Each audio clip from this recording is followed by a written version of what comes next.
Welcome to the Learning Pines YouTube. We hope this video helps. You're going to start the reset right away. Open Microsoft Edge and click the three-dot menu in the top right corner. Once done, choose Settings and then Reset Settings. This is where Edge centralizes recovery tools.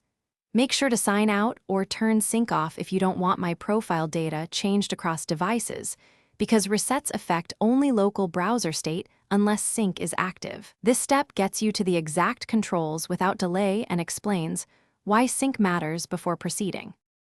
Next, choose the specific reset you need. Tap Restore Settings to their default values for a broad revert that keeps favorites and passwords by default but clears Home Page, New Tab, Pin tabs, extensions, and temporary data.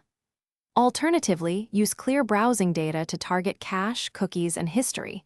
Set the time range precisely. Before finalizing, disable extensions so you can verify whether an add-on caused the issue.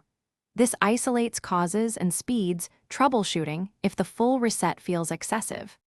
Confirm the reset prompt and restart Edge to apply changes.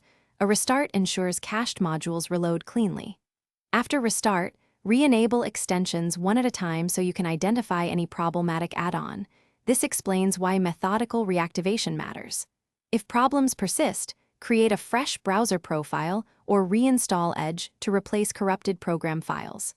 One key troubleshooting tip: if settings revert or crashes continue, check for managed policies or security software blocking changes, because those external. Thanks for watching. Consider subscribing if we helped you.